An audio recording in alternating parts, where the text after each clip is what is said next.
क्या हो सकता है ओम मंत्र का रहस्य?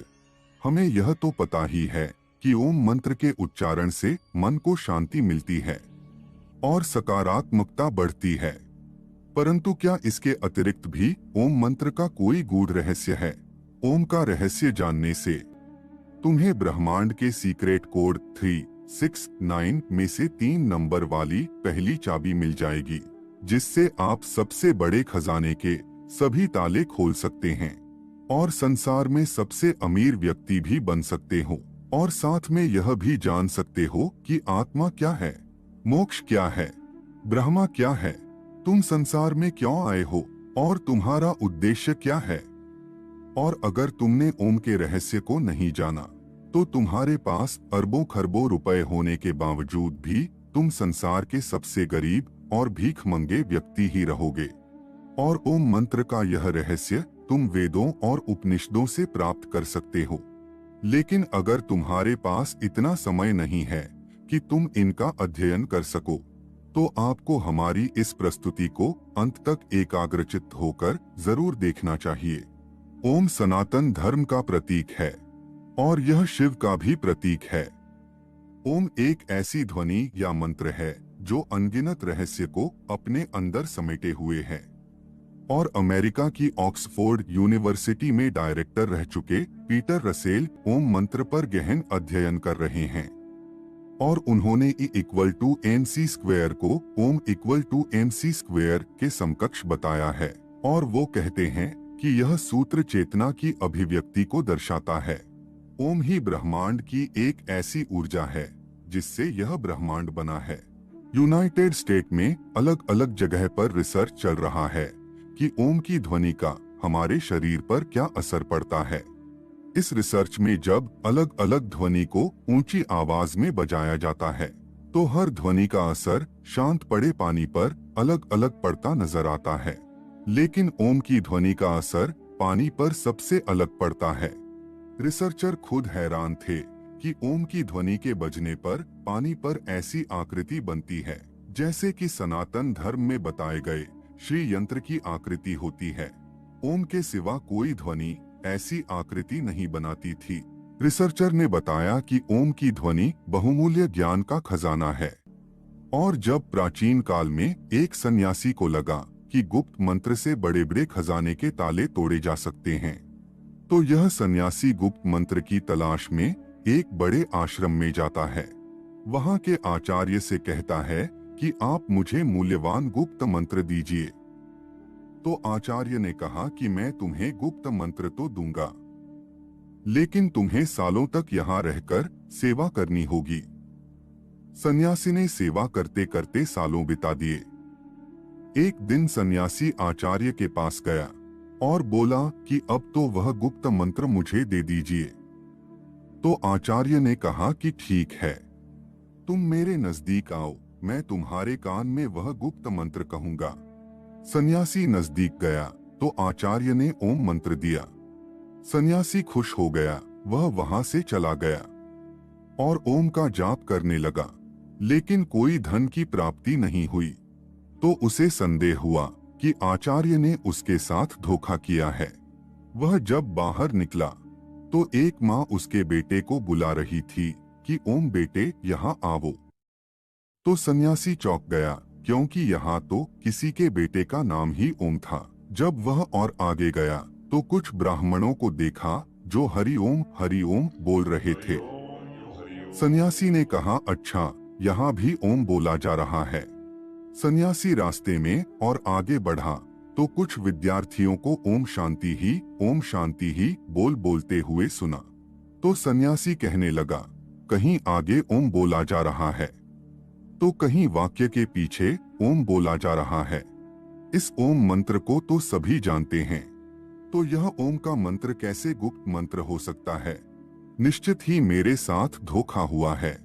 वह अपने आचार्य के पास गया और कहने लगा, आचार्य, आपने मुझे यह कैसा मंत्र दिया है? इसे तो हर कोई जानता है, तो फिर यह कैसे गुप्त मंत्र हो सकता है?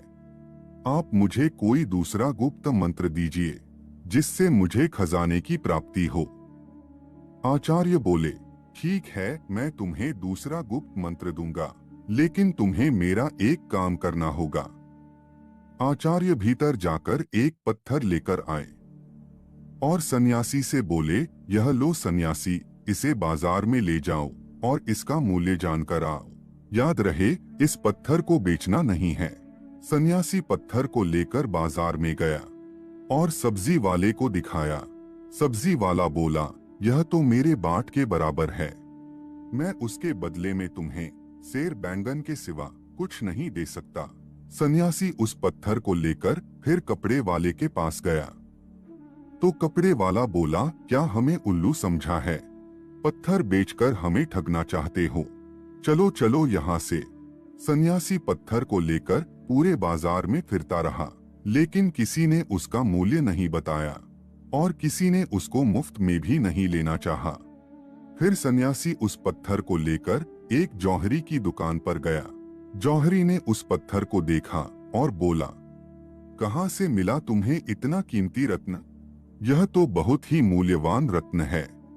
मेरे पास तो इतना धन ही नहीं है कि मैं यह रत्न खरीद सकूं, और पूरे राज्य में शायद ही कोई ऐसा होगा जो इसे खरीद सकेगा। सन्यासी उस पत्थर को लेकर अपने आचार्य के पास वापस आया और आचार्य से कहने लगा, आचार्य, जौहरी इसे मूल्यवान बता रहा था और दूसरों के लिए यह एक पत्थर मात्र था। आपको पता था कि यह पत्थर नहीं लेकिन कीमती रत्न है, तो फिर मुझे इसका मूल्य जानने के लिए बाजार में क्यों भेजा? तो आचार्य कहने लगे, ताकि तुम ओम का मूल्य जान सको। जैसे इस पत्थर का मूल्य हर कोई नहीं जान सका, यानी इसका मूल्य गुप्त है, हर कोई नहीं आंक सकता, केवल पारखी आंखें ही पहचान सकी कि यह पत्थर नहीं रत्न है। उसी तरह ओम भी एक रत्न है जिसका मूल्य गुप्त है, और जो ओम का मूल्य जानते हैं वह समृद्ध हो जाते हैं। अब ध्यान से सुनो, मैं तुम्हें ओम का विस्तार पूर्वक रहस्य समझाता हूँ। देवताओं के सेनापति भगवान कार्तिकेय ने भगवान शिव को ओम का जो अर्थ बताया है वह मैं तुम्हें बताता हूँ। ओम एक ऐसी प्राकृतिक ध्वनि है जो बिना किसी टकराव से उत्पन्न होती है। इसे तुम अक्षर, शब्द, ध्वनि या नाद भी कह सकते हो। ओम में 3 ध्वनियां हैं जिसे मात्रा कहा जाता है। वे है अध्वनि, उध्वनि और मध्वनि। जब अध्वनि और उध्वनि मिलते हैं तो वो ध्वनि बनाता है, और जब उध्वनि से म मिल जाता है तो ओम बनता है। ओम की 3 ध्वनियों से ही समस्त विश्व की सभी भाषाएं और बोलियां बनती है, और गूंगा भी अध्वनि, उध्वनि और मध्वनि यह 3 ध्वनियां बोल सकता है।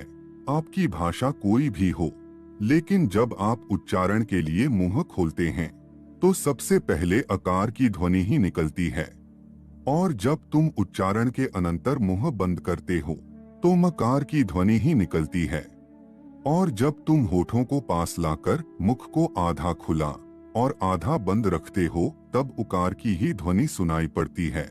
इसीलिए सभी भाषाओं की सभी ध्वनियां, फिर वह स्वर हो या व्यंजन, ओमकार के अंतर्गत ही आती हैं। इसलिए ओम विशिष्ट वैश्विक ध्वनि है। ओम ईश्वर का प्रतीक भी है। मांडूक्योपनिषद के अनुसार ओमकार जगत की उत्पत्ति और लय का प्रतीक है। अध्वनि सर्जन को दर्शाती है, उध्वनि सांसारिक प्रपंच को दर्शाती है, और मध्वनि इस समग्र संसार के लय को दर्शाती है।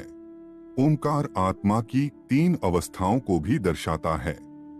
पहली स्थिति है जागृत। इस अवस्था में जीवात्मा अपने स्थूल अंगों और इंद्रियों से भोगों को भोगता है। दूसरी स्थिति है स्वप्न अवस्था। इस अवस्था में जीव अंतःप्रज्ञ होकर जागृत अवस्था में भोगे हुए भोगों को अपने मन के द्वारा अनुभूति करता है। तीसरी अवस्था है सुषुप्ति।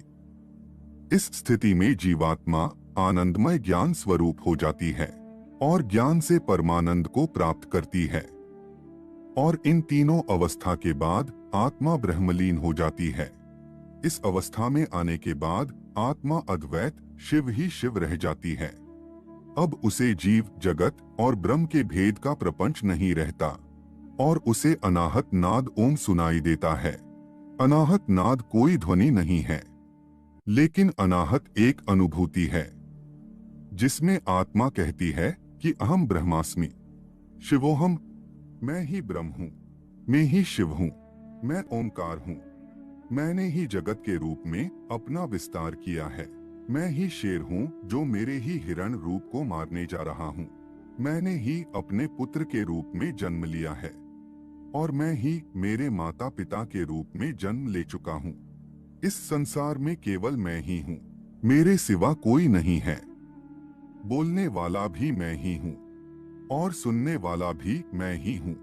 सांप बनकर मैं ही अपने आप को डसने जा रहा हूँ और मैं ही उससे बचने के लिए दौड़ रहा हूँ। इस ओमकार के रहस्य को जान लेने के बाद सोना, चांदी, रुपए, पैसे सब मिट्टी लगने लगता है, क्योंकि यह सब भौतिक पदार्थ वास्तव में मेरा ही स्थूल रूप है। मैं तो इतना अमीर हूँ कि यह घर, यह जमीन, यह पृथ्वी, यह तारामंडल ही नहीं, पूरा ब्रह्मांड ही मेरा है। और ऐसे कितने ब्रह्मांड होंगे जो मेरे ही अंग है। तो मेरे जितना अमीर कौन हो सकता है जब मुझे इतना बड़ा खजाना मिल रहा है। मैं क्यों इन किलो 100 किलो सोना, चांदी और रुपए पैसे के पीछे भागूं? और इस खजाने को खोलने के लिए मैंने 3 नंबर की चाबी दी है, ओंकार, जो अब मैं तुम्हें बताता हूँ। मूल नैसर्गिक ध्वनियाँ 3 है, अध्वनि, उध्वनि और मध्वनि। नैसर्गिक रंग 3 है, लाल, पीला और नीला। प्रकृति के मूल लक्षण 3 है, नाम, रूप और गुण। शरीर की तासीर 3 है, कफ, पित्त और वायु।